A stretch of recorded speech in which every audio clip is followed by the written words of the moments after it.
Everybody sing that shit.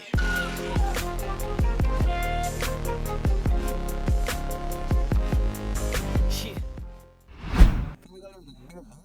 Nós vamos falar a respeito do muito retalento bem natural, né? Então, antes de começar o vídeo, não esqueça daquele like e inscreva-se no canal. Detalhe que o link da compra estará na descrição do vídeo. Utilizei o aparelho um pouco mais de um mês como principal aqui na minha empresa, então posso dizer com certeza a respeito do que eu achei em todos os pontos. Isso aqui vai ser um review bem completinho. Então vamos falar aqui primeiramente a respeito do seu peso. Não é um aparelho leve, ele tem 200 gramas, então é questão de costume. Principalmente se você tem uma mão maior, você não vai ter tantos problemas com isso. Agora se você tem uma mão menorzinha, você pode sentir um peso, mas isso aqui é questão que você se acostuma, né? E ele tem 9,2 milímetros de espessura. Sinceramente, pela sua categoria, está bem ok, até porque seus concorrentes também não mudam muito nesse quesito. O seu leitor biométrico fica na sua parte traseira. Ele é bem responsivo.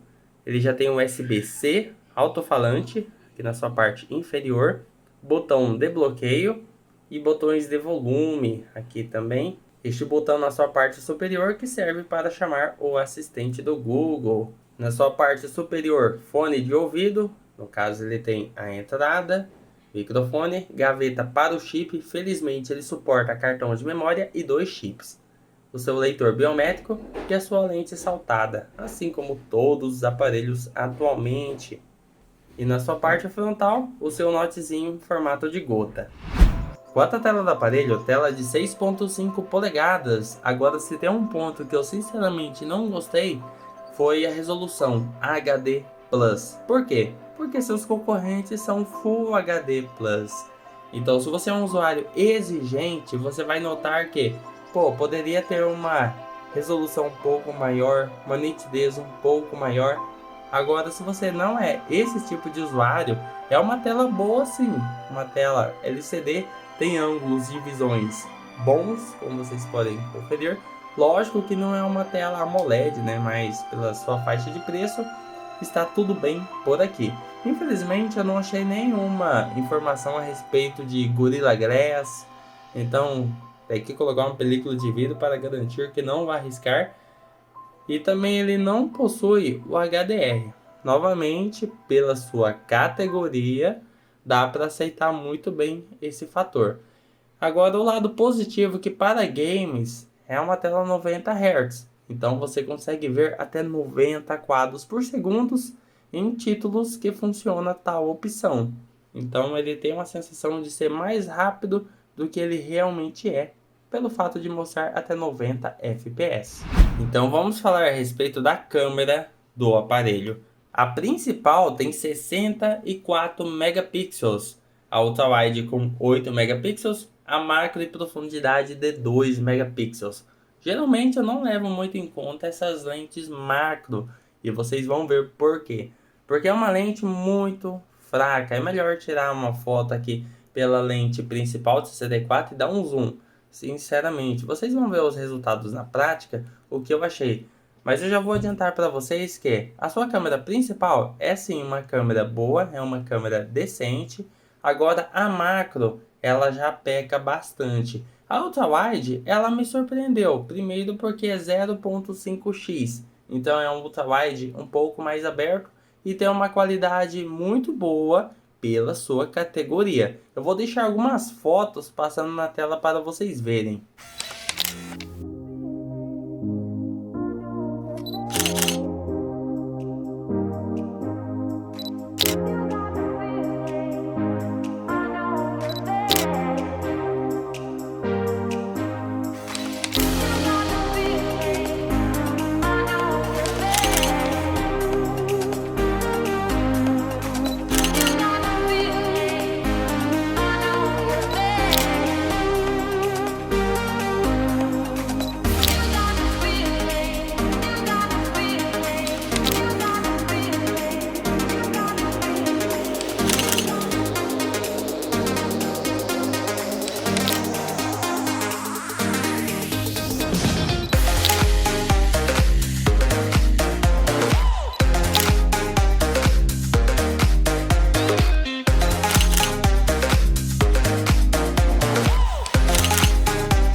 Então, como vocês viram na prática, realmente é uma câmera muito boa pela sua categoria. Por que eu falo isso? Os seus concorrentes, e eu vou falar o nome, Poco M3, Redmi 9T, não tem uma câmera frontal tão boa como ele, 13 megapixels.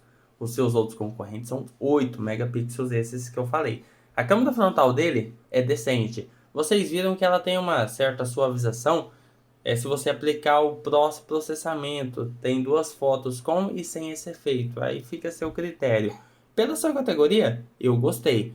E a sua câmera traseira de dia, o seu sensor principal, vocês viram que ele consegue sim uma boa fidelidade de cores, principalmente se você utilizar o HDR.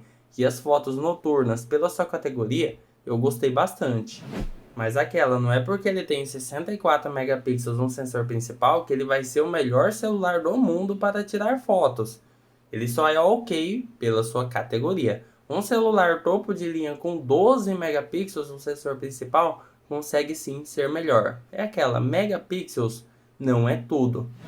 E só reforçando o sensor macro, como vocês viram, ele é bem fraquinho. É melhor tirar uma foto no sensor principal, dar um zoom e ampliar, que fica um resultado um pouco mais interessante. Agora, quanto à filmagem do aparelho, 1080p 60 quadros por segundo ele suporta, e a frontal 30 quadros por segundo em 1080p também. Quanto aos resultados na prática, eu vou deixar passando para vocês verem. Vamos testar estabilização, captação de áudio. Vamos ver como o aparelho se sai.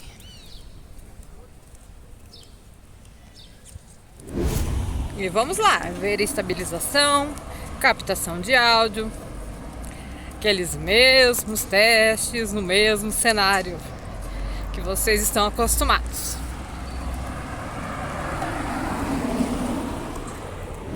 Teste de vídeo, câmera frontal Moto G30. E vamos lá ver como o aparelho se comporta, sua estabilização, captação de áudio, equilíbrio de cores. Teste de vídeo, câmera frontal Moto G30. E vamos lá ver sua estabilização, captação de áudio. Nosso teste noturno para exigir ao máximo do aparelho. Vídeo, câmera ultra wide Moto G30. Vamos ver mais esta funcionalidade e ver como o aparelho se sai. Estabilização, captação de áudio. Então, como vocês viram na prática, minha opinião, eu que testei os seus concorrentes, Redmi 9T, Poco M3, ele consegue ser melhor, ele tem uma definição maior. Agora, quanto ao aparelho em si, ele peca principalmente à noite, até porque pela essa categoria não tem como esperar tanto assim também. E a sua câmera frontal de dia, ela estoura um pouco a imagem. E novamente eu repito, é uma filmagem decente pela sua categoria. Quanto ao hardware do aparelho, Snapdragon 662, 11 nanômetros, com 4 GB de memória RAM, ao menos esta versão. E também existe a versão com 6 GB de memória RAM. Tem 128 GB de armazenamento. Eu gostei que ele suporta cartão de memória, viu? Por incrível que pareça, alguns aparelhos não tem isso. Rapaz, o que é isso aqui? A potência dele, traduzindo na prática, ele vai sim rodar alguns jogos mais pesados, nem que seja com a configuração gráfica mais reduzida. Um exemplo aqui, eu tenho o COD Mobile rodando no gráfico, eu também estou exigindo, né? Muito alto. O ideal é reduzir, colocar ali um pouco mais baixo, aí sim ele vai rodar tranquilamente. O Genshin Impact, por exemplo, ele rodou ali quase em 30 FPS, com a configuração no mínimo. Para quem realmente quer jogar, ele roda, né? Não é um celular gamer, eu repito isso. Mas ele aguenta o tranco se você só tem esse aparelho para jogar. Como vocês podem ver o desempenho dele, é muito aceitável aqui pela sua categoria, novamente. Não destoa tanto assim dos seus concorrentes. Olha só, tô bom aqui hoje. E o bom é que alguns títulos suportam 90 FPS, então você consegue ver sim os 90 quadros pela sua tela, né? 90 Hz. Viu? Só para ele ficar esperto, ó. Cadê os cidadãos? Bom, mas enfim, nem tudo são jogos, então vamos ver o seu desempenho na prática. O que eu achei? Assim, é um aparelho, ele vai. Não é que ele vai ficar travando. Ele tem um tempo para processar. Estou com o jogo aberto em segundo plano. Abri aqui. Vou abrir YouTube novamente. Mas isso, eu tô com o game em segundo plano. Será que ele vai voltar? 4 GB de RAM? 4 GB de RAM, voltou. A questão é, se você deixar ali uns tempinho ali, em segundo plano, ele vai fechar porque tem 4 GB de memória RAM. Agora vamos fechar tudo isso aqui e vamos fazer um speed test. No meu uso diário, o que eu pude concluir a respeito deste aparelho?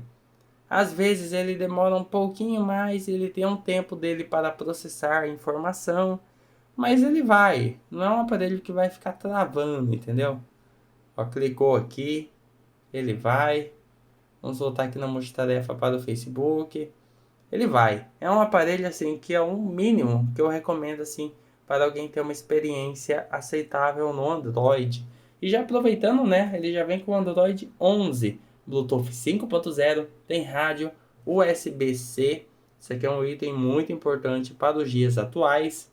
Ele tem um Wi-Fi 5 GHz. Agora, quanto à bateria do aparelho, 5.000 mAh. Padrão hoje em dia, né? Nada muito absurdo. Ele também suporta um carregamento rápido de 18 watts de potência. Agora sim, a sua bateria, junta essa bateria com um processador não muito potente, a bateria dele é excelente, excepcional. Ela aguenta tranquilamente 10 horas de uso diário. Pode passar também das 10 horas, claro, fazer 11 horas. A bateria dele é realmente muito boa. E o tempo de carregamento 2 horas e 28 minutos de 0 a 100%. Novamente, pela sua categoria, o carregamento é super ok, mas a sua bateria realmente é um destaque a respeito dele. E ele suporta carregamento de 20 watts de potência. I don't know why, it doesn't even matter how hard you try.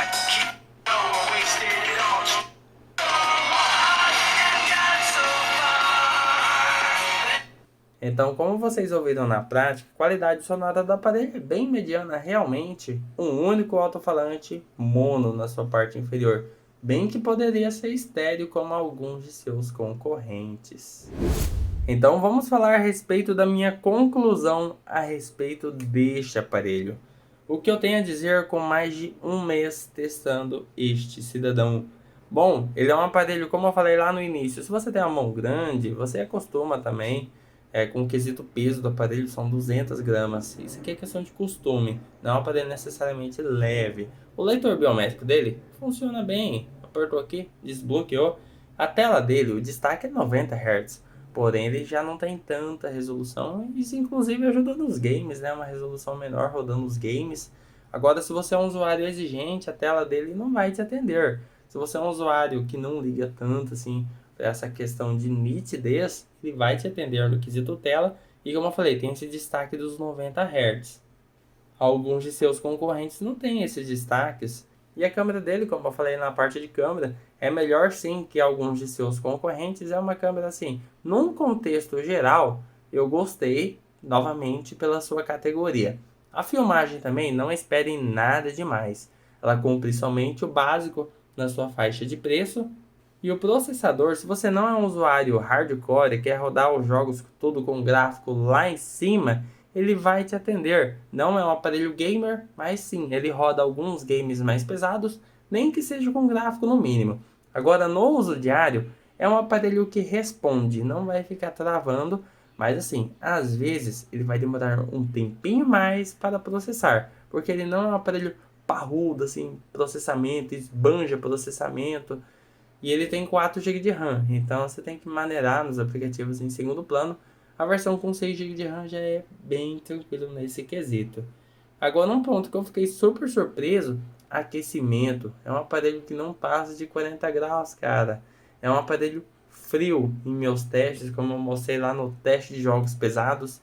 É um aparelho bem construído assim, o acabamento também é bem legal e tem saída para fone de ouvido, é um ponto a se elogiar. USB-C também, suporta cartão de memória, tem um Android bem atual. E o seu principal destaque eu considero que sem dúvidas é a bateria. Ela aguenta 10 horas tranquilamente mexendo sem parar, WhatsApp, Facebook. A bateria dele eu fiquei surpreso, viu? Gostei demais da bateria dele. E o áudio dele é bem ok, assim, pela sua faixa de preço, não tem como esperar tanto. E basicamente esse é o bolo, o resumo chamado Moto G30 da Motorola. É um aparelho que, assim como todos, tem seus pontos positivos e negativos. Cabe a você decidir se o aparelho te atende ou não. Tudo vale a pena dependendo da categoria e faixa de preço. Se ele tiver um valor interessante, eu super recomendo esse aparelho. Claro, você tem que ver o seu perfil. Beleza, galera? Então essa é a minha opinião a respeito do Moto G30 da Motorola. Se vocês gostaram do vídeo, não esqueça daquele like, inscreva-se no canal. O link de compra estará na descrição do vídeo. E até o nosso próximo vídeo.